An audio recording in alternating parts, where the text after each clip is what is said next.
প্রদীপের ভুল স্বীকারে শিলমোহর মমতার। কংগ্রেস থেকে মমতার বহিষ্কারের সিদ্ধান্ত ভুল ছিল, সেই সিদ্ধান্তের জন্য আজও কংগ্রেস প্রায়শ্চিত্ত করছে। একটি সভা থেকে মন্তব্য করেন কংগ্রেস নেতা প্রদীপ ভট্টাচার্য। প্রদীপের মন্তব্যে শিলমোহর মমতা বন্দ্যোপাধ্যায় ঠিক বলেছেন। প্রতিক্রিয়া মমতার। যেদিন বাংলার বর্তমান মুখ্যমন্ত্রীকে এক্সপেল করা হয়, আমি সোমেনকে বলেছিলাম তুমি করো না, কিছুতেই করো না, কিন্তু সোমেনের উপরে এমন চাপ তৈরি হয়েছিল যে তাকে করতে বাধ্য। আর প্রায়শ্চিত্তটা সেই জন্য কংগ্রেস দলকে আজও করতে হচ্ছে। আমি জানি না এই খাত থেকে আমরা কখন কিভাবে উঠে আসবো। বর্ষিয়ান কংগ্রেস নেতা প্রদীপ ভট্টাচার্য বলেছেন,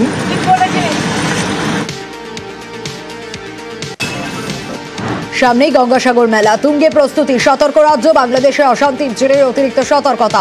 উপকূলরক্ষী বাহিনী, নৌবাহিনীর কড়া নজরদারি। মেলার সময় যাতে এপারে এসে কেউ অশান্তি পাকাতে না পারে, সতর্ক থাকার নির্দেশ মুখ্যমন্ত্রী। গঙ্গাসাগর মেলা নিয়ে আমাদের উদ্যোগ টোটালটাই একেবারে এরিয়াল সার্ভে করে ওটা রেখে দিতে হবে, যাতে কেউ কোনো রকম কোনো ক্ষতি করতে না পারে। আর আমি নেভিকে অলরেডি বলেছি, কোস্টাল গার্ডকেও ভালো করে বলতে হবে কোনো রকম ওদিক থেকে কোনো এদিকে কোনো প্রবলেম না হয়। জলটাকেও খেয়াল রাখতে হবে, জল স্থল আকাশ সবটাই খেয়াল রাখতে হবে। গঙ্গাসাগর মেলায় এবার বিশেষ বীমা। 9 জানুয়ারি থেকে 17 জানুয়ারি পর্যন্ত গঙ্গাসাগর মেলায় কোনো রকম দুর্ঘটনা ঘটলে 5 লক্ষ টাকা বিশেষ বীমার ব্যবস্থা রাজ্যের, জানান মুখ্যমন্ত্রী। মেলার সঙ্গে যুক্ত প্রত্যেকেই এই বীমার আওতায়। এই সময় যে পুণ্যার্থীরা আসবে, অফিসাররা কাজ করবে, কর্মচারীরা করবে, এমনকি সাধারণ মানুষ যারা মিউনিসিপ্যালিটির কাজও করে, পঞ্চায়েতের অনেক কর্মী আছে, বিভিন্ন জায়গার আছে, বিদ্যুতের আছে, পিএইচির আছে, পিডাব্লিউডির আছে, আইএনসি এর আছে, সব জায়গারই আছে। তাদের যদি কোনো রকম কোনো ইনসিডেন্ট হয় বা অ্যাক্সিডেন্ট হয়, ইনক্লুডিং সাংবাদিক অ্যান্ড অল, 5 লাখ টাকা করে ইন্স্যুরেন্স করা আছে, অ্যাক্সিডেন্টাল ইন্স্যুরেন্স, যেটা হচ্ছে 9 থেকে 17-র মধ্যে। বাংলার বাড়ি প্রকল্পের টাকা গায়েব। গোয়ালপুকুরের ঘটনায় ইতিমধ্যেই গ্রেপ্তার 2, কিন্তু টাকা গায়েব হলো কিভাবে তাই নিয়ে ধোঁয়াশা। সরকারি অফিসার পরিচয় ওটিপি হাতিয়ে প্রতারণার দাবি উত্তর দিনাজপুর জেলা প্রশাসনের। এই রিপোর্টের ভিত্তিতে জেলা শাসকদের 5 দফার নির্দেশিকা দিয়েছে নবান্ন। যদিও অভিযোগকারী উপভোক্তাদের দাবি তারা কোনো ওটিপি পাননি। তাহলে ওটিপি হাতিয়ে প্রতারণা হলো কিভাবে? সাইবার ক্রাইম বিশেষজ্ঞরা বলছেন 10,000 টাকার নিচে টাকা তোলায় অনেক সময় ওটিপি লাগে না। আবাসের টাকা গায়েবে ধৃত বিজেপি পঞ্চায়েত সদস্যের স্বামী। গোয়ালপুকুরে আবাসের টাকা লোপাটে বিজেপি পঞ্চায়েত সদস্যের স্বামী সহ ধৃত 2। জিজ্ঞাসাবাদের জন্য ধৃত সাইবার ক্যাফের মালিক ও ধৃতদের 5 দিনের পুলিশ হেফাজত। ভুল বুঝিয়ে আবাসের টাকা হাতানোর অভিযোগ। টিপসই নিয়ে মহিলার থেকে 10,000 টাকা হাতানোর অভিযোগ। গোয়ালপুকুরের শাহাপুর 2 নম্বর পঞ্চায়েত এলাকায় ঘটনা। কাঠগড়ায় স্থানীয় বাসিন্দা রাজু রায় ইসলামপুর মহকুমা শাসকের কাছে নালিশ। অভিযোগ অস্বীকার অভিযুক্ত এলাকাবাসী রাজু রায়ের মায়ের। আমার কাছে টিপসই নিচে, আমি ওটা বুঝতে পারিনি। আচ্ছা, টিপসইটা কে নিয়েছে? ওই যে রাজু। রাজু কে? ওটা মেম্বারের ছেলে। মেম্বার ছেলে কি বলেছে উনি? উনি বলেছে যে এখানে ফিঙ্গার দাও। তারপর আমি ওইটা বুঝি নাই, আমি ওটা হলো ফিঙ্গার দিছি। আচ্ছা, ফিঙ্গার দিছি, আর কেউ বলে নাই যে তোমার টাকা কাইতে নেই। কিসের টাকা কেটেছে আপনার? ঘর ইন্দ্রাবাসের ঘর। কত টাকা? 60,000 টাকা। মানে কত টাকা তুলে নিচ্ছে? 10,000। 10,000 টাকা। এই সমস্ত বিষয়ে তারা কিন্তু এইটিও মহকুমার কাছে তার লিখিত অভিযোগ করেছে। অবশ্যই লিখিত অভিযোগ করছে। এটা ভুল তথ্য দিয়ে যদি অভিযোগ করে তাহলে কি করবো? আমি মনে করছি যে এখন ওরা অনেক দিন হলো বিজেপি করে, আমি টিএমসির মেম্বার, এখন আমাদের নামে শত্রুতা করে এখন এটা করতেছি না। আমার ছেলে এগুলো জানে না, আমি ওগুলো জানি না। আমার ছেলের নাকি নেক্সটে যে কথা বলছে ওরা, এগুলো আমার সব ভুল, আর আমি জানি না এগুলো। প্রাথমিক নিয়োগ দুর্নীতি মামলায় 53 জনের বিরুদ্ধে চার্জ গঠন। সোমবার পার্থ চট্টোপাধ্যায় সহ 6 জনের বিরুদ্ধে চার্জ গঠন। মঙ্গলবার আরও 47 জনের বিরুদ্ধে চার্জ গঠন। প্রাথমিক নিয়োগে দুর্নীতির টাকায় অবৈধ লেনদেন, এই মামলায় অন্যতম অভিযুক্ত কুন্তল ঘোষের মন্তব্যে ক্ষুব্ধ বিচারক। বিজেপির বিরুদ্ধে মুখ খোলায় প্রতিহিংসার শিকার বলে দাবি কুন্তলের। ক্ষুব্ধ বিচারক বলেন, এসব কথা ধর্মতলায় গিয়ে বলুন। বেনিয়মে বড় ভূমিকা প্রাক্তন শিক্ষামন্ত্রীর জামাই কল্যাণময় ভট্টাচার্যের, দাবি বিচারকের। দিনহাটায় নতুন পুরপ্রধান। 10 নম্বর ওয়ার্ডের কাউন্সিলর অপর্ণা দে নন্দী নতুন পুরপ্রধান হলেন। দিনহাটা পুরসভার বিল্ডিং প্ল্যানে দুর্নীতির অভিযোগ উঠতেই ইস্তফা দেন দিনহাটার পুরপ্রধান গৌরী শঙ্কর মাহেশ্বরী। খবরের জেরে বেলঘরিয়া এক্সপ্রেসওয়েতে বাতিস্তম্ভের কেবল মেরামতি, এক্সপ্রেসওয়ে 3 কিলোমিটার রাস্তা অন্ধকার। নিউজ 18 বাংলায় খবর দেখানোর পরই উদ্যোগ, সংস্কারের কাজ শুরু। বরানগর পুরসভার এক্সপ্রেসওয়ের ধারে মাটি খুঁড়ে কেবল বসানো হচ্ছে, 1 মাসের মধ্যে সমস্যা মেটানোর আশ্বাস। সরকারি জমি দখল করে রেস্তোরাঁ, নদিয়ার বাহাদুরপুরে রেস্তোরাঁ মালিককে নোটিশ ভূমি দপ্তরের। 3 মাস আগে বেআইনি নির্মাণ ভাঙার নোটিশ দেওয়া হয়েছিল, এরপরেও সরকারি জমি থেকে রেস্তোরাঁ সরানো হয়নি। অবৈধ রেস্তোরাঁ ভাঙার দায়িত্ব কার? প্রশ্ন স্থানীয়দের। জমি সাফাই রেস্তোরাঁ মালিকের। সরকারি বাংলো যেন ডাম্পিং গ্রাউন্ড, ধূপগুড়িতে জেলা পরিষদ ইন্সপেকশন বাংলোর এমনই দশা, আবর্জনায় ভরেছে বাংলো চত্বর।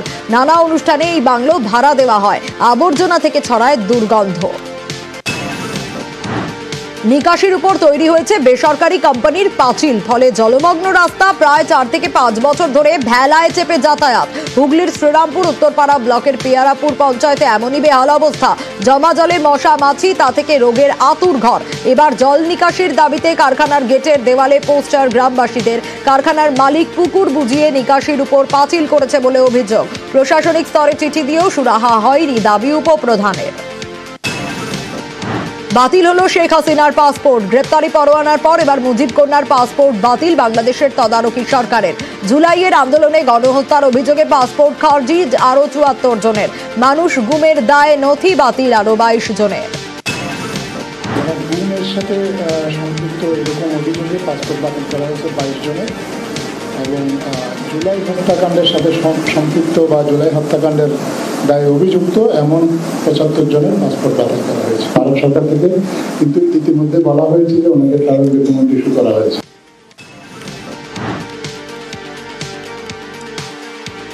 বাংলাদেশের পাসপোর্ট বাতিলের মাঝেই কিছুটা স্বস্তিতে শেখ হাসিনা। শেখ হাসিনার ভারতে থাকার মেয়াদ বৃদ্ধি করল দিল্লি সরকার। দিল্লির ফরেন রিজিওনাল রেজিস্ট্রেশন অফিসের মাধ্যমে মেয়াদ বাড়ায় আপাতত ভারতে থাকতে পারবেন মুজিব কন্যা। তবে কতদিনের জন্য এই ছাড়পত্র দেওয়া হয়েছে তা এখনো স্পষ্ট নয়। এবার মালদায় সীমান্তে বেড়া দিতে বাধা বিজিবির। মালদার কালিয়াচকের সুখদেবপুরে ভারত বাংলাদেশ সীমান্তে কাঁটা তারের বেড়া দেওয়ার কাজ শুরু করে বিএসএফ। অভিযোগ, সেই কাজে বাধা দেয় বাংলাদেশের সীমান্ত রক্ষা বাহিনী। দেশের কয়েকজন নাগরিকও ছিলেন বলে দাবি। মালদার বাসিন্দারা তেড়ে গেলে পিছু হটেন বাংলাদেশিরা। বিজিবির বিরুদ্ধে প্রতিবাদে কালিয়াচকের বাসিন্দারা। সীমান্তে বারবার বাংলাদেশের উস্কানি। ত্রিপুরা সীমান্তে বিএসএফ এর উপর হামলা, অস্ত্র কেড়ে নেওয়ার চেষ্টা বাংলাদেশি পাচারকারীদের। নদিয়া সীমান্তে বিজিবির অদ্ভুত দাবি, ভারত বাংলাদেশ সীমান্তে কোদালিয়া নদীর কিছু অংশ বাংলাদেশের। দাবি বিজেপির ভিত্তিহীন, পাল্টা দাবি বিএসএফ এর। ইউনুসের বাংলাদেশে প্রকাশ্যে বঙ্গবন্ধুর খুনি শেখ মুজিবুরের মূল হত্যাকারী অভিযুক্ত মেজর জালিম 50 বছর পর ফের প্রকাশ্যে। ইউনুস জামানায় এবার তার আস্ফালন, প্রকাশ্যে এসে বঙ্গবন্ধুকে নিশানা। মেজর জালিমের মুখে চরম ভারত বিদ্বেষ, সমালোচনায় এদেশের অবসরপ্রাপ্ত সেনা কর্তারা। ওপার থেকে ফাঁকা হুমকি চলছেই। এবার মুক্তিযুদ্ধে ভারতের অবদান নিয়ে প্রশ্ন বিএনপি নেতা শামসুজ্জামান দুদুর। বাংলাদেশ সেনা পাকিস্তানকে পরাস্ত করেছে বলে অবাক দাবি নেতার। সময় ভোট না হওয়া নিয়েও ভারতকে নিশানা। বাঙালি বীরের জাতি যদি একবার সংগঠিত ভাবে ভারতের এই অন্যায় অবিচারের প্রতি তারা ঘুরে দাঁড়ায়, ভারত কিন্তু রেহাই পাবে, এটা আমি মনে করি। এই জাতি প্রশিক্ষিত জাতি হিসাবে, সেনাবাহিনী হিসাবে পাকিস্তানিদেরকে পরাজিত করেছে, ভারত করে না। 7 দিন 10 দিনে যুদ্ধ করে ভারত আমাদের স্বাধীন করছে, এটা তারা দাবি করে, আমি মনে করি না। 30 লক্ষ শহীদের বিনিময়ে বাংলাদেশ স্বাধীন হয়েছে। ভারতের দাবি বন্ধুত্বপূর্ণ রাষ্ট্রের কোনো দাবি না। বাংলাদেশকে তারা যদি মনে করে পঙ্গু করবে, এটা তাদের জন্য ভুল ধারণা। বাংলাদেশকে সহযোগিতা করে যাতে নির্বাচিত সরকার না আসতে পারে, ভালো ভোট না হয়, এটা তারা চেষ্টা করছে। আমি বর্তমান সরকারকে বলবো, ওই ফাঁদে আপনারা পা যেন না দেন। হাসিনা ওই ফাঁদে পা দিয়েছিল বলে নির্বাচনের বাইরে চলে গেছিল। এবার থেকে পথ দুর্ঘটনায় নয়া স্কিম ঘোষণা কেন্দ্রীয় সড়ক পরিবহন মন্ত্রী নীতিন গডকরির। দুর্ঘটনাগ্রস্ত রোগীদের 7 দিনের চিকিৎসার খরচ দেবে সরকার। দুর্ঘটনাগ্রস্ত রোগীর জন্য 1.5 লাখ টাকা এবং হিট অ্যান্ড রান মামলায় 2 লক্ষ টাকা পর্যন্ত সাহায্যের আশ্বাস কেন্দ্রের। एक्सीडेंट होता है तो हमने एक नई स्कीम शुरू की है, कैशलेस ट्रीटमेंट। और एक्सीडेंट होने के बाद तुरंत 24 घंटे के अंदर जैसे पुलिस में इंफॉर्मेशन जाएगी तो डॉक्टर जो होगा उसको, वो जो पेशेंट एडमिट होगा उसको 7 दिन तक ट्रीटमेंट का खर्चा या मैक्सिमम अप टू 1.5 लाख रुपए हम तुरंत देंगे उसकी ट्रीटमेंट के लिए। बाद में हीट एंड रन विक्टिम्स जो है उसमें भी मृत्यु होती है तो हम 2 लाख रुपए देंगे। দিল্লি বিধানসভা ভোটের দিন ঘোষণা করল নির্বাচন কমিশন। দিল্লিতে ভোট 5ই ফেব্রুয়ারি, ফল ঘোষণা 8ই ফেব্রুয়ারি। শীতের দিল্লিতে তাই এখন ভোটের গরম চরমে। It's a single phase election. Date of notification will be 10th of January, Friday. Last date of making nomination will be 17th of January. Scrutiny on 18th of January. Withdrawal 20th. These are the statutory periods of time which is given. Date of poll is 5th and counting is 8th, and 5th again we have very deliberately kept Wednesday. Entire election process after counting will be complete by 10th. Delhi ফিরে পেতে মরিয়া BJP, সর্বশক্তি দিয়ে ঝাঁপাচ্ছে পদ্ম শিবির। আসরে মোদি, শাহ, কেজরিওয়াল এবং মুখ্যমন্ত্রী অতীশের বিরুদ্ধে প্রার্থী গেরুয়া শিবিরের 2 কট্টর মুখ।